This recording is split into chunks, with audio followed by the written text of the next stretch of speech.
Shalom, Chevra. Thank you for joining. We know some folks are going to be trickling in, but we're going to start on time to honor your time. Um, First, I'll just post in the chat about how you can get the book. Um, it is cheapest at this Liverpool University Actually, Press. no, There it no. is. Now it's on cheaper on Amazon with Okay, postage. never Yeah. mind. So, you can buy it on Amazon. I also put these other two links if for some reason those work out better. But yeah, I'll post the Amazon link as well. Here is the book, as Mel just showed, Rav Mel, Renewing the Old, Sanctifying the New, the Unique Vision of Rav Kook.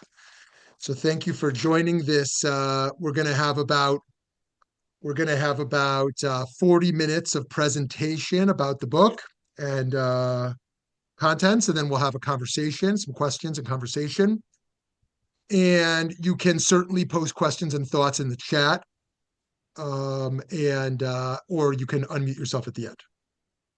Marc Shapiro holds the Weinberg Chair in Judaic Studies at the University of Scranton, a graduate of Brandeis for his BA and Harvard for his PhD. He's the author of numerous books, articles, and reviews, and is a popular scholar in residence at synagogues around the world.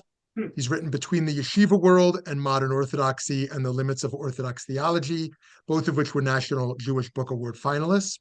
Other books of his include Saul Lieberman and the Orthodox, Studies in Maimonides and His Interpreters, and Changing the Immutable, How Orthodox Judaism Rewrites Its History. In 2019, he published Igrot Malchei Rabbanan, which contains more than 30 years of correspondence with some of the world's most outstanding Torah scholars. His most recent book is the one we're discussing today, Renewing the Old, Sanctifying the New, the Unique Vision of Rav Kook. And I will put the Zoom link in the chat.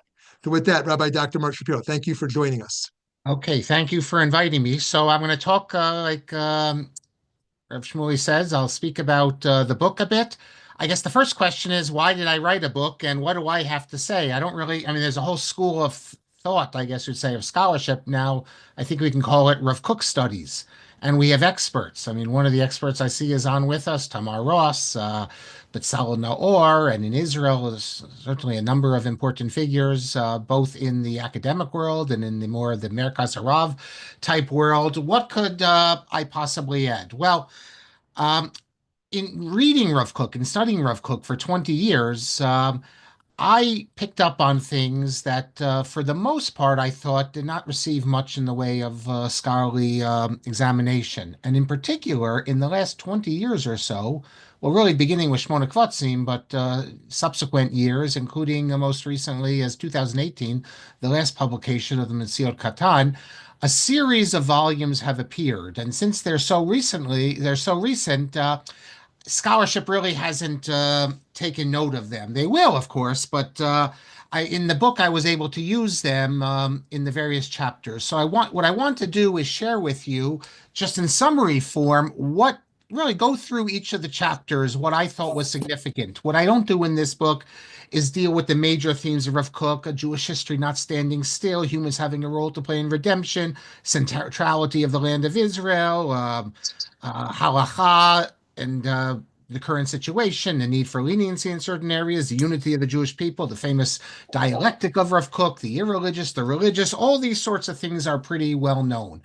But what I tried to do in this book are matters that aren't so well known. So let me just quickly go through the chapters and what I focus on and why I think these are significant. I begin with a chapter, Where is Rav Kook's Soul? And what I show there through numerous uh, places in Rav Kook's writings, both from his standard works and also in particular from more recently published works, is, Rav Kook is often portrayed as a Rav, as a posek, in fact, who also did other things. In fact, in Hillel Goldberg's review of Yehuda Mirsky's wonderful book on Rav Kook, he says that what Mirsky misses is that Rav Kook wasn't just a posek. That was because he had to be. I forget his exact formulation. I quote in the book, but this was part of his soul.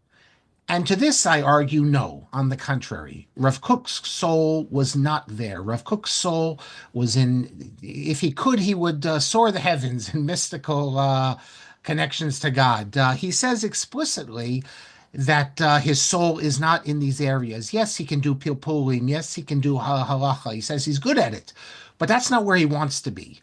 And there's numerous citations that I bring that show that Rav Kook is really, I mean, if he isn't really a Rav in the way that we think of traditional Lithuanian Rabbanim. Yes, he has to do that. He's serving as a Rav of a community, so he has to decide halacha questions.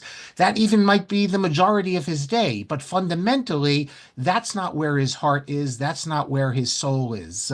So already we see something unusual in that if you think back to Professor Tversky's typology of where people put the stress on philosophy, on halacha, on mysticism, Rav Kook is clearly not in line with traditional Lithuanian approach that Talmud study is the be-all and end-all, and he's unapologetic about this.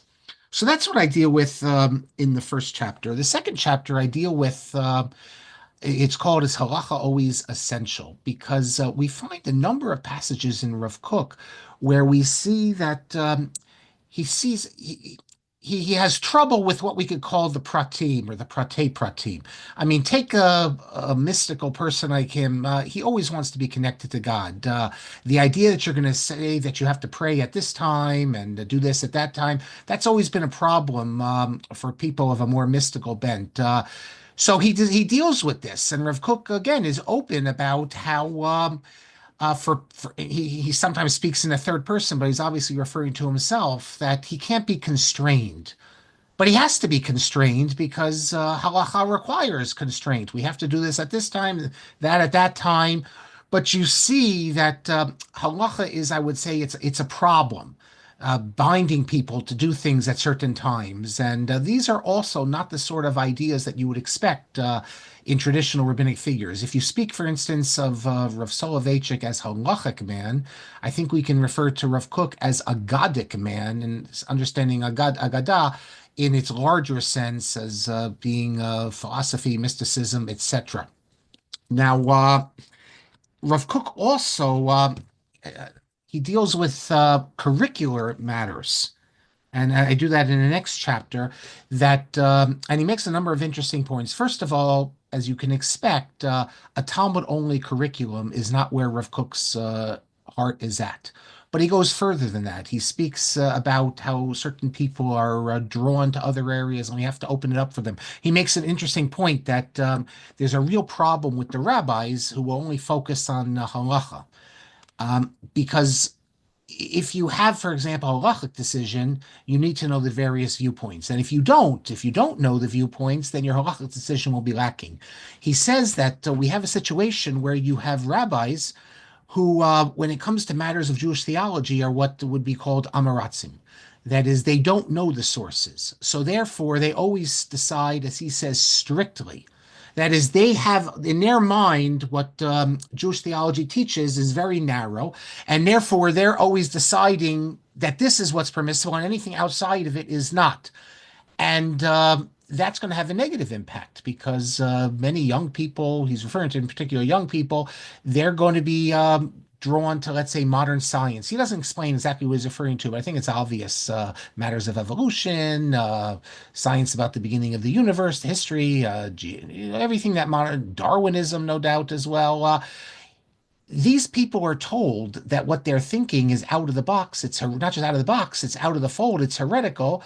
And therefore, they'll give up Judaism on account of that. Because after all, if they believe that the world is, let's say, billions of years old, or they believe in evolution, and they're told by the rabbis that this is forbidden, then why should they follow anything? So Rav Kook gives this as an example of how lack of knowledge of theology, the history, when he means the history of all the great rabbis, Jewish philosophers who had much wider views on these areas than you'd find in a typical Lithuanian Rosh Yeshiva, that this will actually lead to people leaving the fold. A couple other, he actually sees this as an important reason for leaving traditional Judaism. Another important reason he gives is that people are told that they have to focus only on Talmud study. And he himself, who confesses that he needed to branch out in other directions, he too calls for a broad perspective in these matters. It's interesting the way he speaks about chumrah, stringency, in philosophical matters. He, with regard to evolution, I just want to mention that and I discussed this in chapter 4. It's quite a long chapter. I call it Torah, History, and Science. Um, he immediately begins by stating that there's no objection to explaining the creation described as 6 days in the Torah to mean a much longer period. Now, for example, he discusses this in detail in many of the matters we are dealing with. He has a book. He wrote a Mor Nevuchim, Linvuchei Ador, it's called. This was written when he was still in Europe, and it was never published. Shortly after his death, there was a committee that was formed to publish Rav Kook's writings, and in their prospectus, they mentioned this book, but it never appeared. Now, this also raises a very interesting problem, because what to do with these texts that didn't appear? When the Shmona Kvatzim first appeared in 1999, then later a different issue in 2000, Rav Aviner, who's a leader in the Chardal religious Zionist world, came out with a statement that you can't study the Shmona Kvatzim. Why? You can only study that which appeared under Rav Tzvi Yehuda's auspices. That is, Rav Tzvi Yehuda Kook, the son, is the gatekeeper. Now we're some 25 years after its appearance. As far as I can tell, everyone, including in that world, the Chardali world, uses the Shmona Kvatzim. In fact, I've seen that Rav Aviner himself uses it. But when the Guide of the Perplexed of Rav Kook, Linvuchei Ador, it's basically a modern Guide of the Perplexed, when that appeared, Rav Aviner wrote another letter stating that he will not be using this work again because it was not published by Rav Tzvi Yehuda. And it's an interesting problem, for many people in that world, the more Chardali world, they have an issue with the new writings, many of the writings which Boaz Ofen edited, Kvatzim Ketav Yad Kodsho, and other writings, and their argument, they have a few arguments. Well, obviously, Rav Tzvi didn't publish it, so that makes it questionable in their eyes. But why weren't these materials published? Some of them assume that when Rav Kook came to Israel, he changed his view on certain matters, and he became more particularistic. He abandoned earlier positions. Maybe he did. It's possible. In which case, I think maybe you have to speak about two Rav Kooks, the earlier Rav Kook and the later Rav Kook. The argument has also been made that Rav Ariel of Ramat Gan has stated that Rav Kook's reputation is not secure enough in the Torah world. He speaks about in the Haredi world that we don't want to publish radical ideas, to which Rav Yoel Ben Nun replied that Rav Kook's side is never going to be accepted by that world, so we just have to publish what Rav Kook says. And then there are those who feel that the generation is not yet worthy.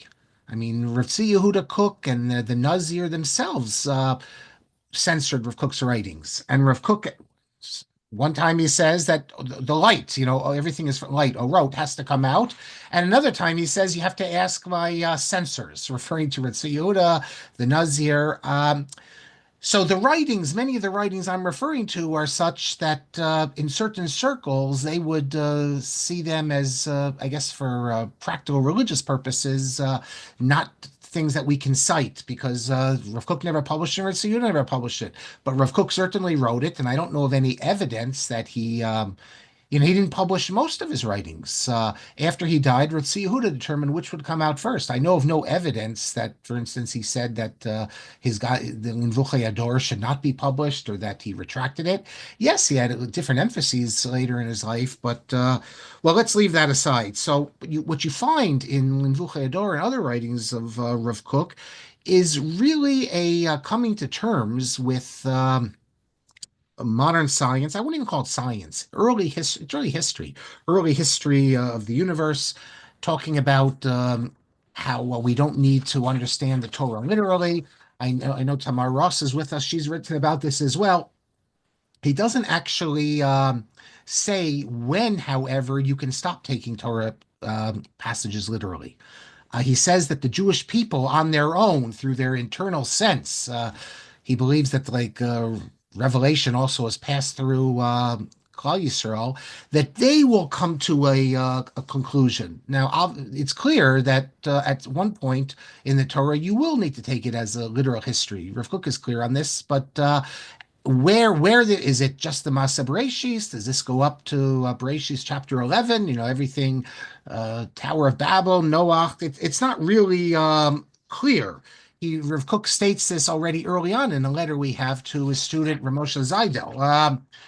But Rav Kook does tell us that early on we're dealing with a general story of humanity's development, which I argue, I mean, I think it's clear that he's not referring to an individual named Adam Harishon. That's not to say he doesn't believe in such an individual, but the stories in the Torah are talking about, I guess the term myth is the best term we can use, not myth in the sense of fairy tale, but myth in the sense of a story of great religious significance teaching us lessons. And the literalists are missing the whole point. And in that chapter, I go on many tangents. I deal with Rav Herzog in particular, using his unpublished writings. Rav Herzog was very troubled, not so much by the billion-year universe or anything like that. Rav Herzog was very troubled about scientific evidence that humanity, as a species, as human beings, proceed 6,000 years. And he doesn't know what to make of this. How are we supposed to deal with the Torah? Are we then forced to reinterpret the Torah? Because if we have evidence of, let's say, in Indian civilizations going back, 30,000 years or 20,000, whatever it is, or African civilizations where real people, uh, then what do you make of the stories, the genealogies in the Torah? So I tried to bring in all sorts of discussions in that regard. The next chapter, I deal with, actually, even before, all right, I deal with the problem of heresy. And this, Rav Kook, as someone who sees sparks of holiness in everything, even in heresy, speaks about the significance of heresy. He makes the point in that people who, let's say, deny the Torah or deny God, it maybe they're not really denying God. They're only denying the foolish image of God that they were fed as when they were young people, and now they've outgrown it. So what if they were understanding of God on a higher level, things would be very different. But and that's something that many people have noted. That's an idea of Rav Kook that's been around for a long time. But in the Shmona Kvatzim, we find something that never appeared, and it's quite fascinating. He says that a heretical belief does not destroy a person's soul, namely, does not turn you into heretic with no share in the world to come, if you just believe it. It only does this, it only places you in the status of a heretic if your viewpoint, your heretical viewpoint, leads to actions or leads to an understanding that will reveal itself later in actions. But as long as this heretical view is intangible, he says there is no uprooting of the faith. And he says that in this we are very close to the Ravad, Rav Avram ben David. The Ravad criticizes the Rambam. The Rambam says if you believe God has a physical form, you're a heretic. You can be a pious Jew who goes to shul 3 times a day, you're still a heretic.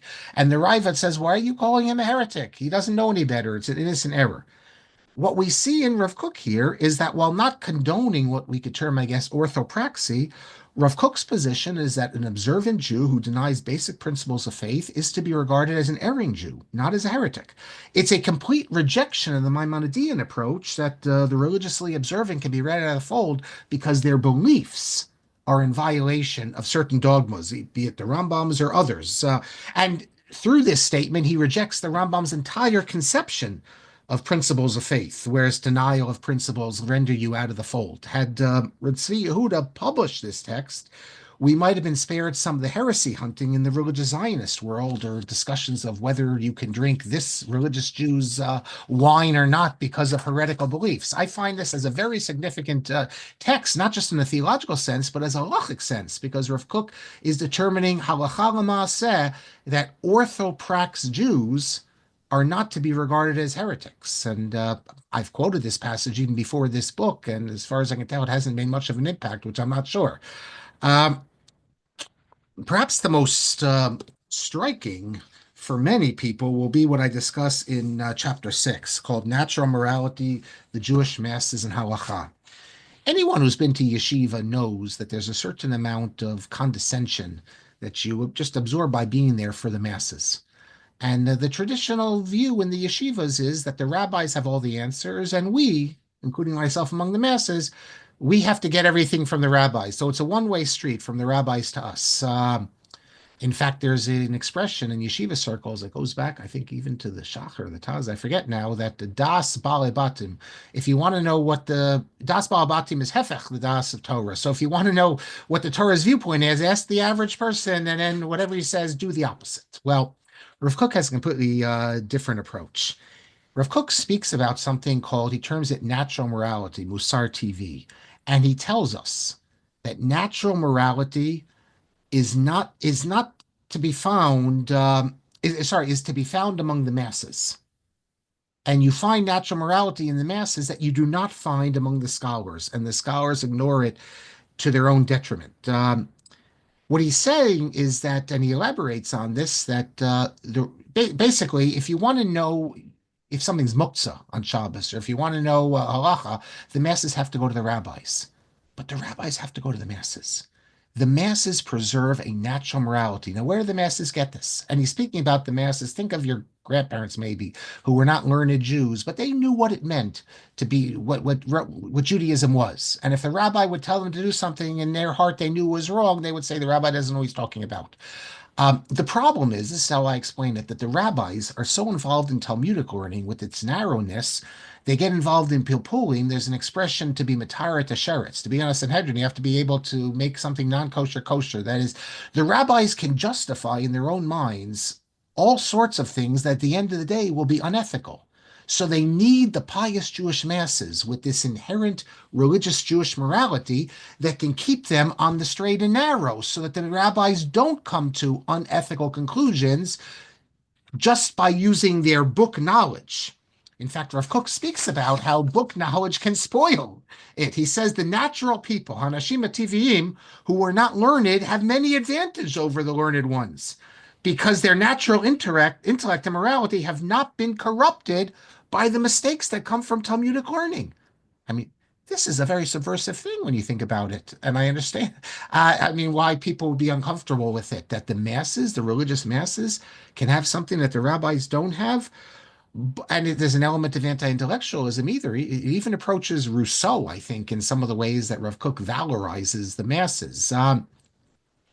But it's fascinating that Rav Kook, from Rav Kook's perspective, everyone has something to offer.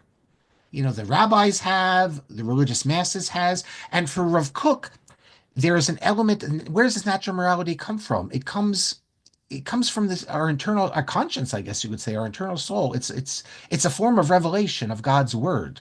We have revelation in the text, and we also have revelation through our sense of what the proper morality is. Rav Kook speaks about how we can't push aside our natural feelings of what is moral. Why not? Just say your natural feelings are you've absorbed something from the decadent civilization. And Rav Kook recognized that there's decadence in civilization. And, Rav Kook, what he would do today when confronted with maybe ideas in outside which are clearly in opposition to halacha, maybe about gender identities, things like that, or perhaps in opposition to halacha, um, homosexuality, or things like that. I wonder what Rav Kook would do with that. Would he see that there is a real conflict with halacha, or what he would make of that? Rav Kook does believe that there is this natural morality, and we'll get into it a little more in a bit. I know, if as I recall, I quote Tamar Ross in the book, the way she summarized where Rav Kook writes elsewhere, that if the Jewish people as a whole come to a conclusion, like a moral conclusion, then this is something that the Sanhedrin will then come to ratify. The Sanhedrin has to do it in a legal sense, but where does the impetus come from? It comes from the people themselves. Uh, Now, as a side point in the book, as a footnote, I point out, I mentioned the following. I have a lot of these sort of side points. I think some people might be critical of the book, saying that, yes, there's a lot of Rav Kook, but there's too much of Marc Shapiro in it as well. But okay, I guess they can say that. If you have this Das Torah perspective in the more right-wing world, you're going to have a problem, for instance, with the sexual abuse scandals. We lived through that. We saw how sexual abuse and the great rabbis covered it up. And often, and at other times they clearly were not sensitive to it and didn't see the significance of what was going on. In fact, it was a rebellion from the, I guess, second level rabbis and the religious masses that led to changes. Um, Now, if you have this Haredi type perspective, Das Torah perspective, how do you make sense of this? That the great rabbis can be so wrong on this? But if you have Rav Kook's perspective on this matter, then it makes perfect sense because even the greatest of rabbis can have blinders on certain ethical matters. If your whole exposure is through Talmud study, you will never conclude that's how terrible sexual abuse is. You won't sense that. So this Talmud only approach can lead to a certain blindness. And in this case, the religious masses, they sense that they understood it much better than the rabbis. Of course, we're dealing with, when Rav Kook deals with the masses, we are dealing with, he says explicitly, those who have not been damaged by cultural influences. That is, I don't even know if in today's day and age we could speak about those type of masses. But think back to the shtetl, think back, to people who lived simple lives. And they grew up with through osmosis, mimetic, to use the word Chaim Soloveitchik made famous. So, those type of societies. Now, Rav Kook sees, since morality changes and religious insights become apparent, Rav Kook sees, as I mentioned, the Sanhedrin as able to actualize these things. Now, for Rav Kook, this isn't an example of, and he insists on this too in his letter to Moshe Zeidel, this isn't an example of taking Western values and then confronting Torah with it and then updating as it were Torah. No, Rav Kook's, he rejects the idea that there's an evolution in uh, in Torah in any way. Rather, or ideas. Rather, what you have here are ideas that were latent, that weren't revealed, and now they are revealed. So you take slavery. Opposition to slavery, and I'll speak about it in a minute, isn't because of Western society and confronting Torah. So now what to do with this? No, it's a revealing of something that for whatever reason wasn't revealed in an earlier generation. But this opposition we have to Torah, to slavery or to war is Torah. It's not a Western idea that's in conflict with Torah. And yes, it's true that 200 years ago, even the greatest rabbis wouldn't have had a moral issue with slavery. They would have seen it as part of just the way the world is. Nevertheless, there are aspects of Torah that are only revealed over time. And this natural morality is indeed God's will. In fact, let me mention, since I just mentioned slavery and I mentioned war as well, so let me talk about that. When you think about developing morality, Rav Kook offers an interesting insight. We have this notion, we have Mechamas Mitzvah, obviously, an obligatory war, which everyone can understand, but then you have an idea of Mechamas Rishus, an optional discretionary war. This is a recognized halacha category. The king, if he wants to expand his territory for whatever reason, he can fight a war, and he can get the approval and of who, and he can fight this war. So, I mean, Sanhedrin, whatever you need, but he can fight that war. Today, we would look at this and say that it doesn't matter if a Sanhedrin approves it. The idea of an obligatory, an optional war, discretionary war, that we can't accept that from a moral standpoint. And Rav Kook develops the idea that there are certain mitzvot that are certain things in the Torah that are the floor, not the ceiling. That is, they are given. This is, I guess, you can develop this from the Rambam, also his idea of sacrifices, that they reflect a certain morality, but we can move beyond that morality. He gives the example of the Fat take the beautiful, capture the beautiful woman. It's tolerated, but it's not advocated. Rav Kook applies this to war also. That only in a like a primitive society would this be acceptable. When we reach a higher level, we'll know it's not acceptable. He speaks about slavery also. It's interesting that in his letters he speaks about slavery as in a way that we would find very problematic. Is that certain nations they're sort of they'll do better as slaves, and certain peoples are sort of condemned for to be in this situation. And in slavery, they'll be raised to higher levels. In his recently published writings, we see that slavery is something that's going to be abolished, and slavery is something that we will move beyond. Uh, Quite interesting. The next chapter of the book, I deal with other religions. Here is where I think you see, I don't know if it's groundbreaking, but certain fascinating information, which you don't find elsewhere in Rav Kook's writings. And in fact, Eitam Henkin, you find what I'm going to talk about now, you find for the most part in Luchei Ador. In fact, the late Eitam Henkin even suggested that it could be because of what I'm going to tell you now that led to the book not being published.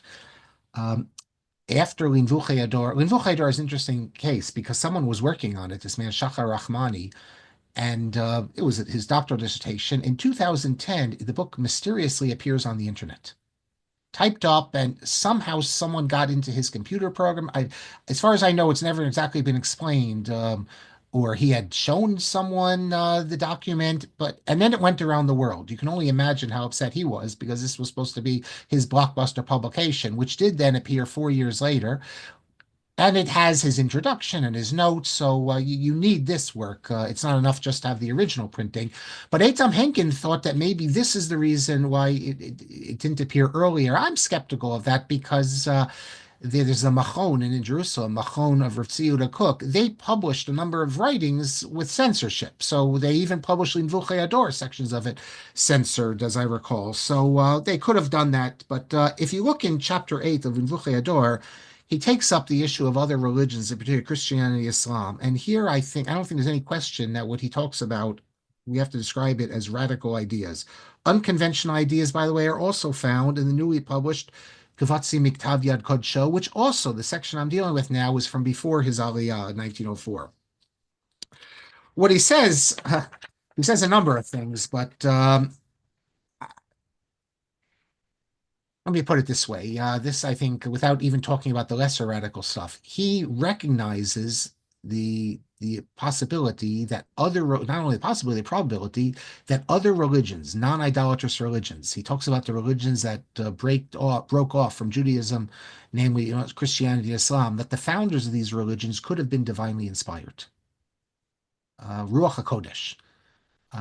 Now, what does that mean, divinely inspired? Does that mean God spoke to them like he spoke to Moshe Rabbeinu? I think it's more likely it means that God gave ideas to them, but it's divine inspiration. It doesn't have to be word for word. It could be like you think of prophets. So already this is a radical idea.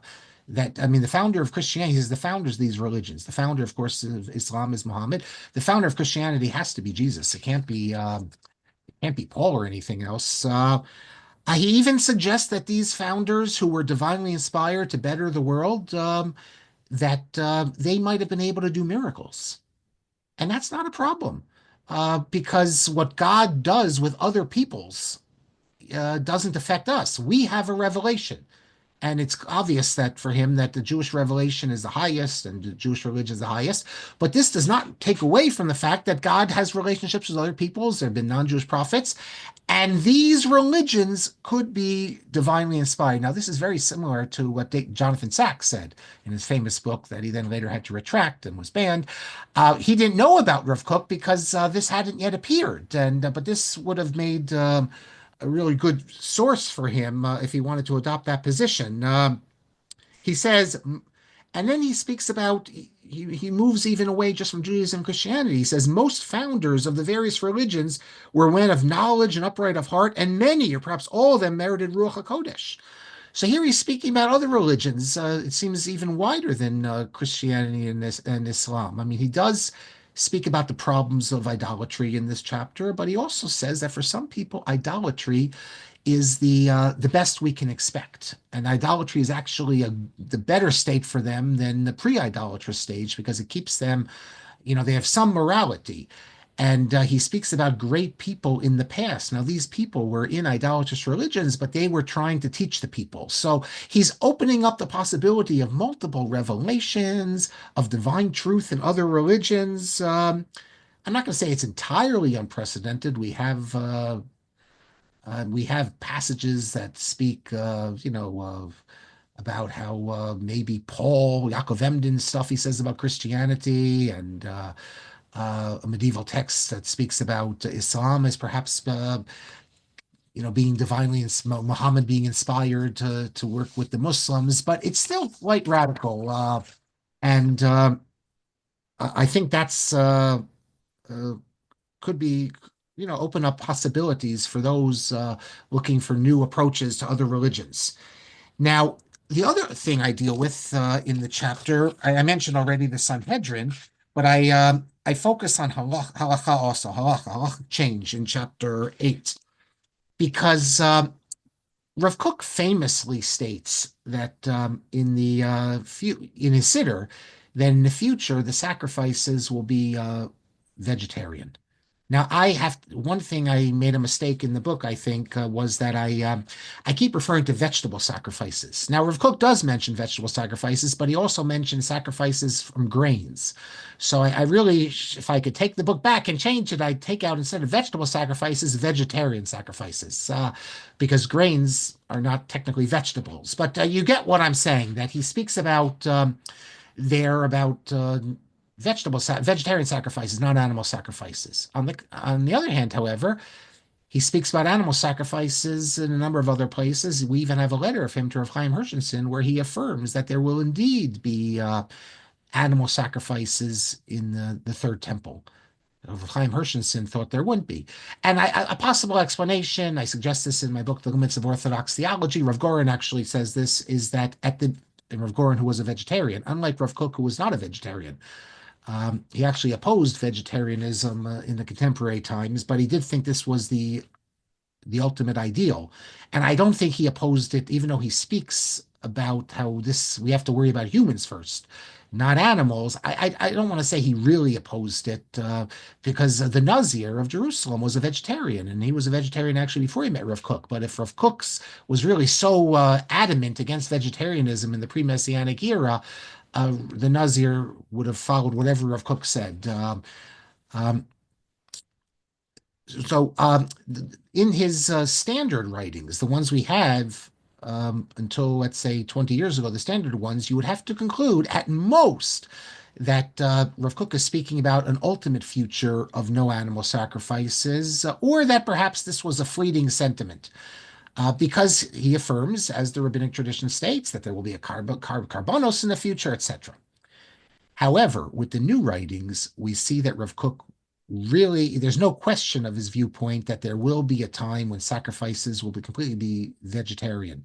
Furthermore, he deals with the halachic problems with this, or the theological problems, I should say. The Rambam's ninth principle states that the Torah is eternal. So how could we have a future of no animal sacrifices when the Torah will not change? And he offers various solutions.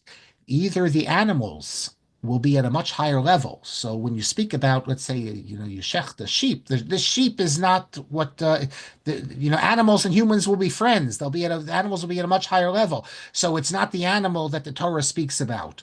Or he talks about how he offers various drashot that a future Sanhedrin can use to abolish animal sacrifices. And if the Sanhedrin does it, that means that it's not a violation of the Torah. It's actually a fulfillment of the Torah, because that's the job of the Sanhedrin. Like you mentioned before, the Sanhedrin can use new moral insights and give drashot to change our understanding of the law. So, for instance, sacrifices are referred to as a sweet savor, reach nichoach. Well, if humanity is at a certain point where they don't feel like they can't eat meat, they just move beyond that. It would be like today for us to eat humans, cannibalism. Therefore, it would not be a reach nichoach. Sacrifices will not be appropriate. So the future Sanhedrin will actualize this. So what we see in Rav Kook is he shows us what a future Sanhedrin will do, and he also gives us the various drashot that they can use. It's like he's imagining a future where there's a Sanhedrin and they're able to darshan. That's the Talmudic. That's the yeshivish expression.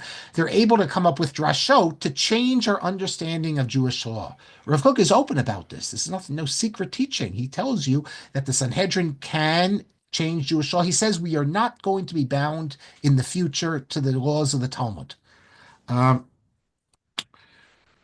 Furthermore, I'll just see we're coming to the end here. Let me just say a couple more points. Maybe I'll just pick up with the final chapter. What I deal with. Okay. In the last chapter, I deal with, well, that's the chapter I deal with sacrifices. Also, I deal with the Messiah, the Messianic era. And I'll just end with this because I see it's already been 40 minutes. Rav Kook makes an interesting point about Jewish self-government, either by monarchy or any other system. He says that, and incidentally, in the new writings, he says that he doesn't deny that there'll be a monarch in the future in a Messianic era.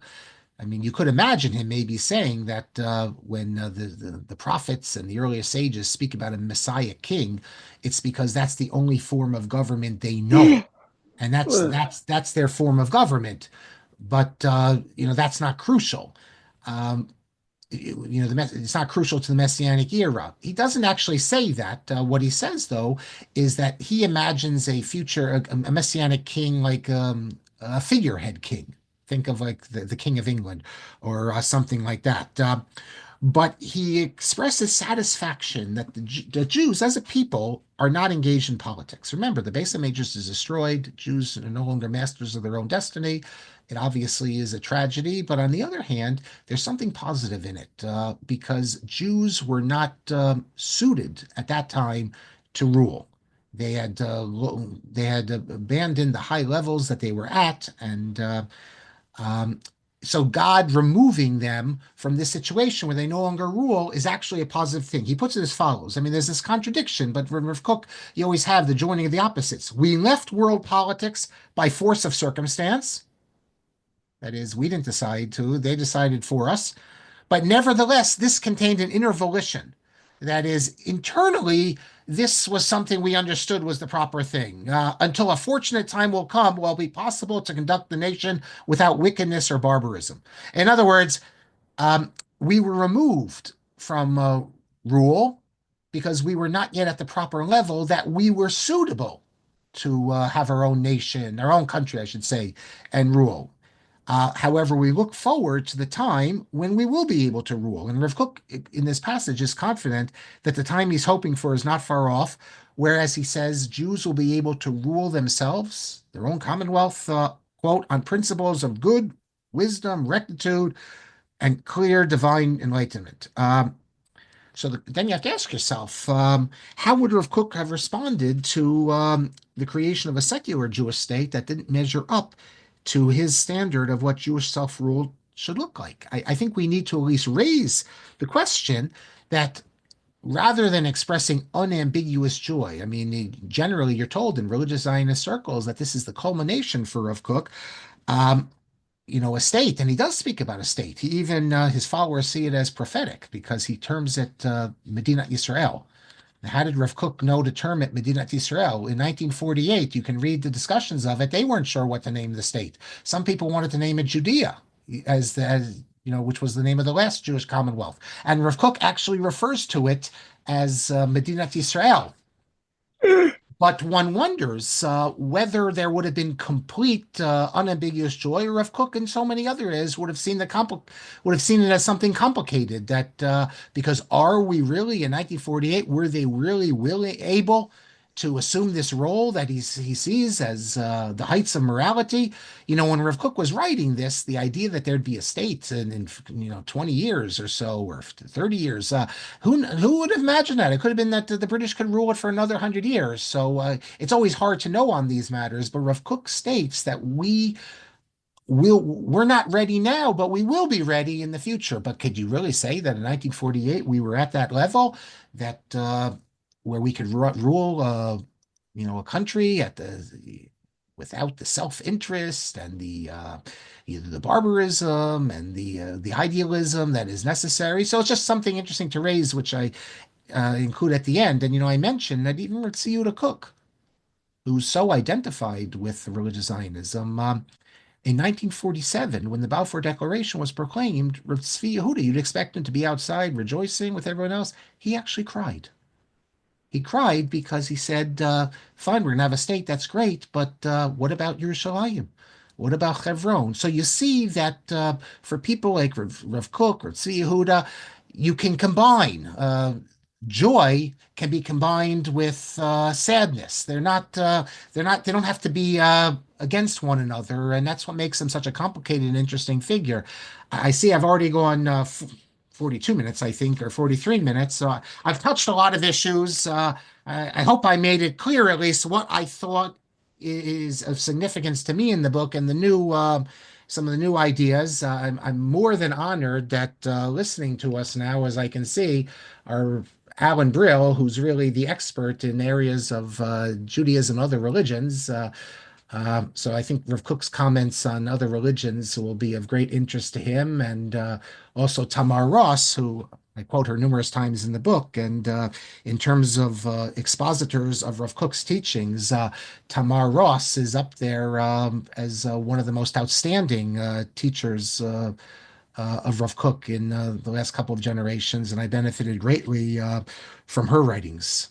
So I'm happy to I'll take a Great. couple. I'll look at Okay, the shkoyach, comment. Yeah. shkoyach. Thank you so much. I certainly have a question, but I'll step back for Yes. others to start. And I'll look Just a at the comment reminder, if there's you can anything. feel free to comment or question in Yes. the So Rav chat. Shmuley, yes. So you quoted there the passage which I mentioned in the letter is about Rav Kook and slavery. But what you find in the new writings is a different approach than that. So Okay. it's seeing slavery as a compromise, as something tolerated because we weren't at the level that we should be at. So is it development in Rav Kook's ideas? Perhaps, yeah. Great. Okay, who wants to open up with a question or comment? You can either put in the chat or unmute yourself to ask. I see Rav Dove, you want to jump in there? I see you unmuted. Rav Dove, did you have a question or comment? Okay, let's see if someone else does.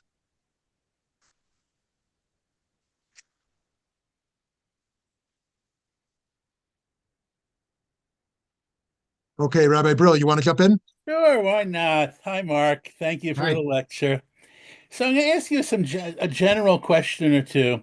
What does it mean to be ethical and reject slavery in 2025 America when you might be fighting for social justice or for migrants or for still fighting again for democracy? It seems you're fighting 19th century issues. What does it mean to be progressive and say you accept evolution when there are so many new things that are out there? Okay, I'm not saying that for myself, but Rav Kook, for him, his day, it was obviously we moved way beyond that. The point is, which people studying Rav Kook, if you want to use him as a teacher, is how to apply. Say in the end, the afterword, that we might not accept his answers, but he's pointed to us a direction to go to. Obviously, no one today is arguing about slavery, but the point is that he's able to look at an issue that is uncomfortable and make this dichotomy Torah tolerated versus Torah obligated. One more question while I'm here is you're talking about the need for machshava, and you've got to be trained the same way halacha you need training Yeah. in theology, as you put it, in order to have an expanses. Who is that aimed at? Because in Israeli yeshivot, the idea of Sifrei Emunai, that you have to do Ramchal, Maharal, Yehuda Halevi, besides Kabbalah and Midrash, is part of the curriculum. So it's not really aimed at the world of the Merkaz readers. And I said the same thing about who's his soul. Every teenager in Israel has got expanses. The Hebrew version of expanses. The Rav Kook poetry, about his soul needing to expand beyond, the No. limits. Who is Yeah, the yeah. audience here? Okay. What Rav Kook's well, when Cook wrote these things, by the way, he's But for writing. your book, within Oh, your for book, my I book, who's the audience of it? Uh, I mentioned explicitly once in the book centrism. Really, the audience is anyone who's interested. But I think what you're referring to, obviously, they've taken these ideas of Rav Kook. In the modern Orthodox world in America, I think less so. But the book is not a book. It's not an advocacy book. It's not a book of modern Orthodox thought or anything like that. It's a book which I tried to show the ideas of Rav Kook. Some of them are known, but others I think are not as well known. And I think it's striking to see Rav Kook himself, almost the pain he's in, feeling that he needs to break out of um, the chains, as it were. Yes, this is known in Israeli circles, certainly.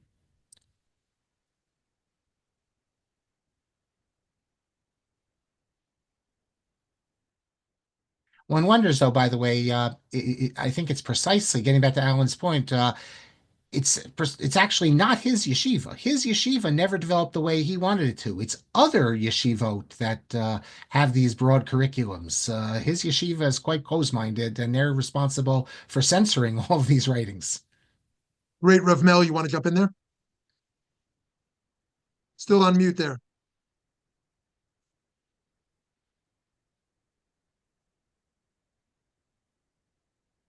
Okay. Someone else want to jump in? Well, oh, there we Okay. go. You got it. Here we go. Thanks.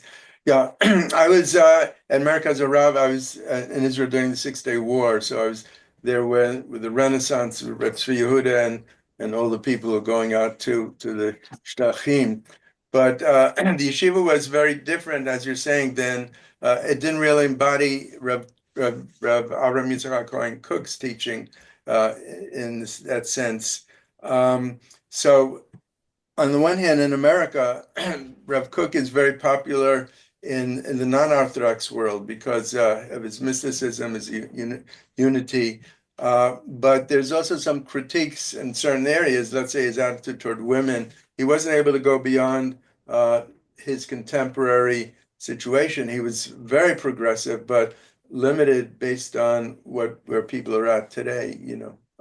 I think even the greatest students of Rav Kook have to speak in terms of enduring elements and transitory elements. See, the greatest followers of Rav Kook today would not adopt his view that women shouldn't vote. I mean, and if you look at it, he doesn't make a halachic argument. And when he said that, it was the same era that the women were given the right to vote in America. So obviously, he's a creature of his time. There's no question about that.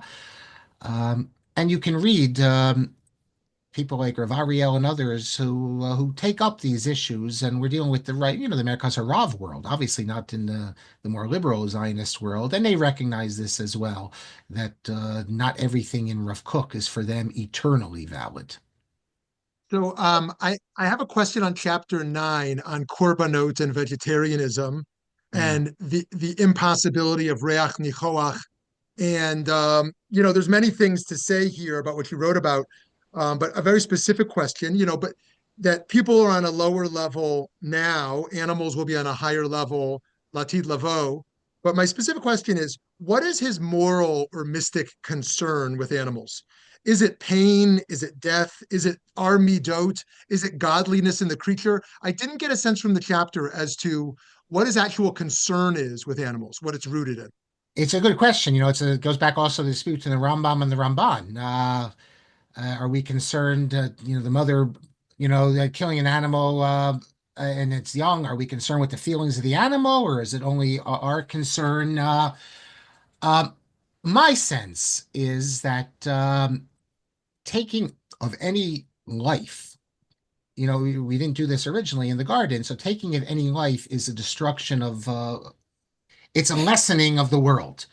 So, when he speaks about animals being at a higher level, obviously, okay, that's a mystical sort of thing. You can adopt it or not. But he speaks about cruelty. So that's something that, would focus on the person.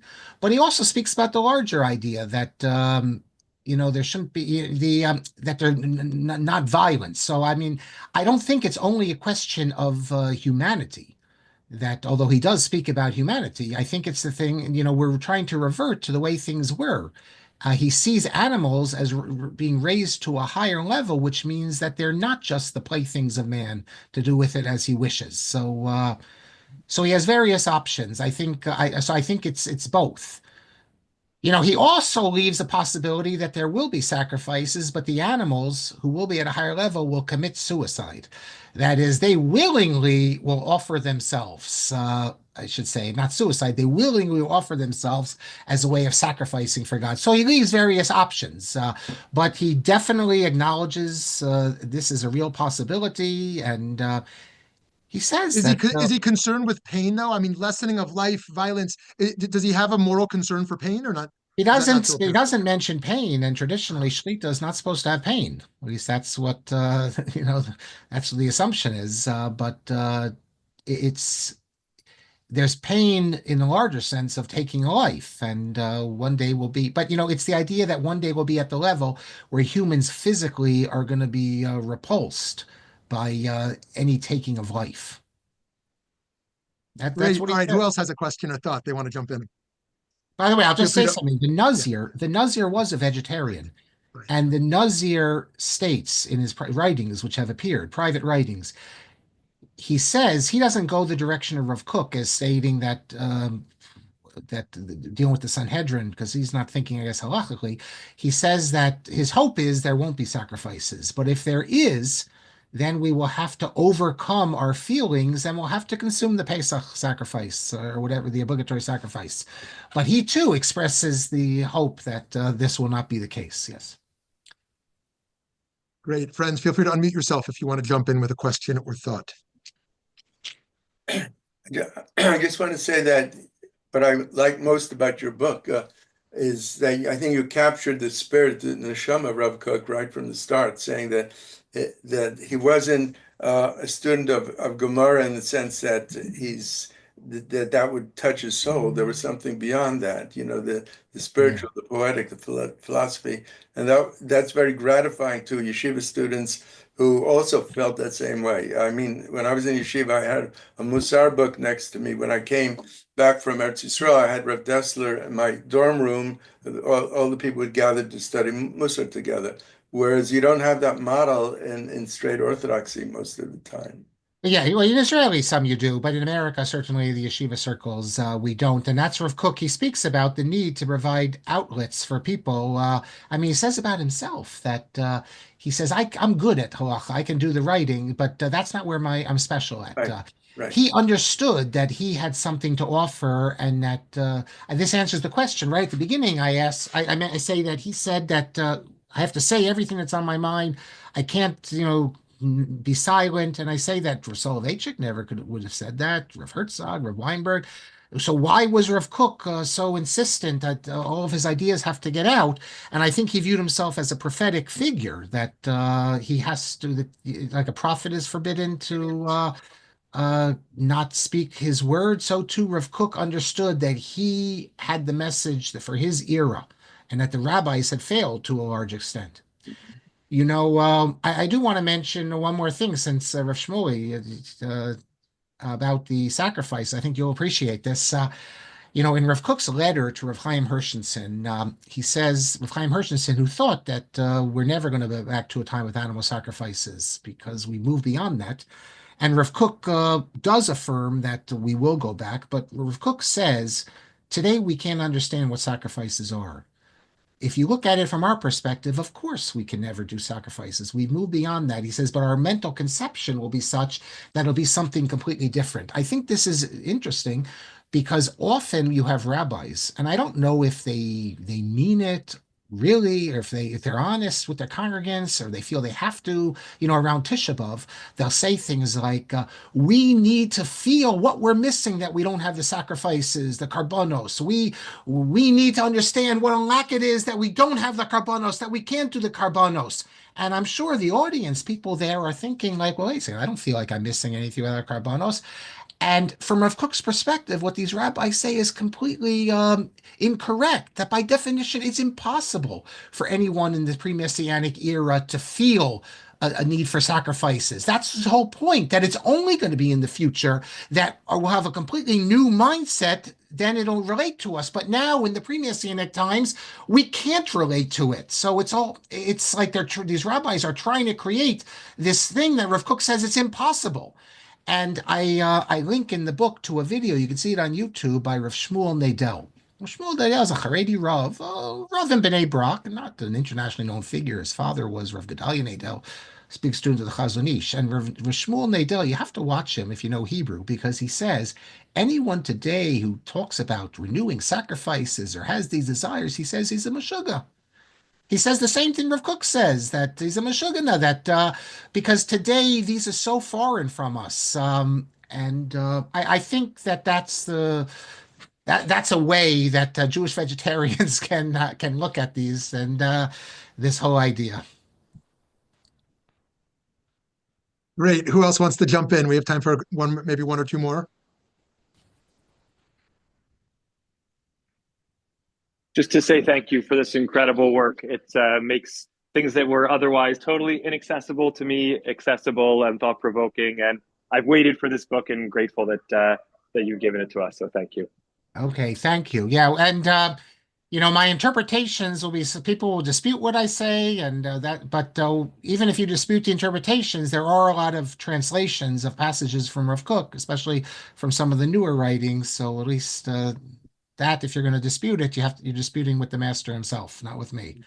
Right. There's a Okay, comment Tamar there Ross. from All right, Professor Tamar Ross. Ross has a comment. I'll read it. And again, I'm greatly honored that one of the world's experts on Rav Kook. I'm really not an expert on Rav Kook. I've been how did I even come to Rav Kook? I came to Rav Kook because I bought a Shmona Kvatzim like 20 years ago, and I start reading it and I'm hooked.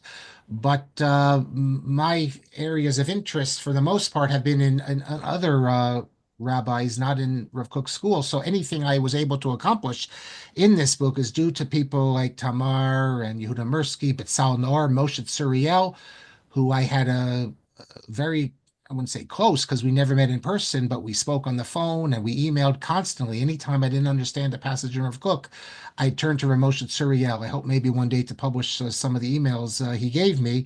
So I stand on these giants who really are the experts on Rav Kook. So, but Tamar says, and I'll read this for the people who are going to listen later, that I think the most interesting aspect of Cook's thought for our day is his appreciation of the limits of theistic theology without the pantheistic background. Well, Tamar Ross has written a number of important pieces dealing with this. In fact, if I'm not mistaken, your first venture into some of this would have been in the Dr. Lamb's Jubilee volume, which is such an amazing article. And I wonder how many of people, Dr. Lamb is really in centrism and everything. I wonder if the editors even read it carefully to understand what Tamar is saying in this article. And then she has a number of other articles. And of course, in her book on feminism, where she speaks about Rav Kook's idea, which I was talking about today, in emerging moralities, how this could be applied to Jewish feminism. So I thank you very much, Tamar, for everything you've written and for your comment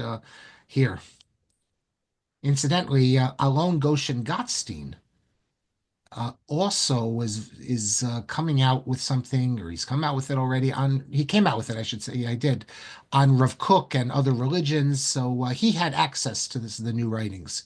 And Ephraim Chamiel also, right when I was working on it, he came out with something, one of his books, that deals with Rav Kook also. So it's starting to seep in a little bit.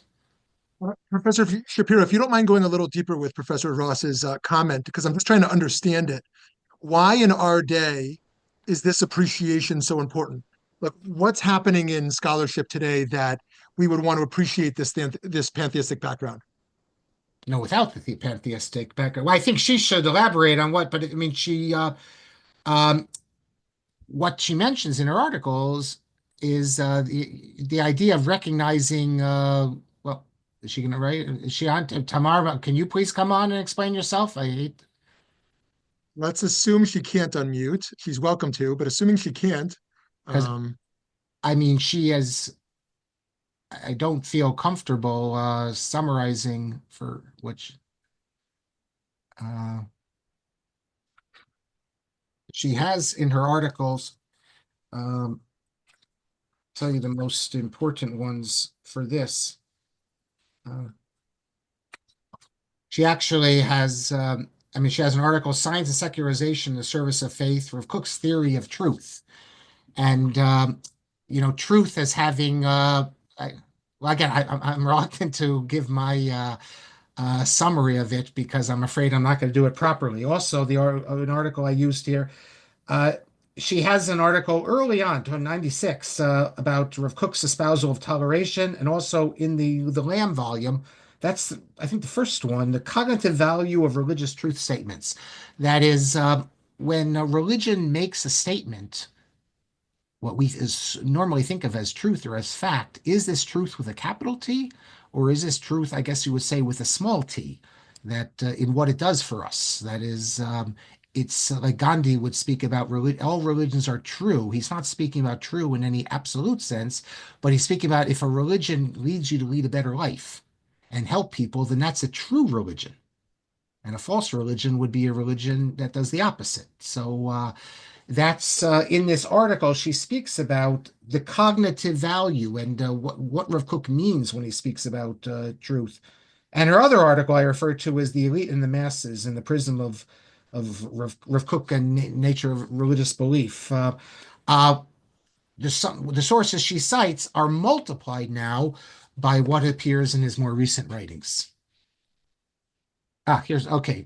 So you can read it, Shmuley, what she says. Oh, okay, yeah. Professor Tamar Ross writes, it opens up a path to non-realist theology, that we take theistic truth statements with a grain of salt. They are not the whole story, which cannot be expressed outside of the ultimate being of infinity.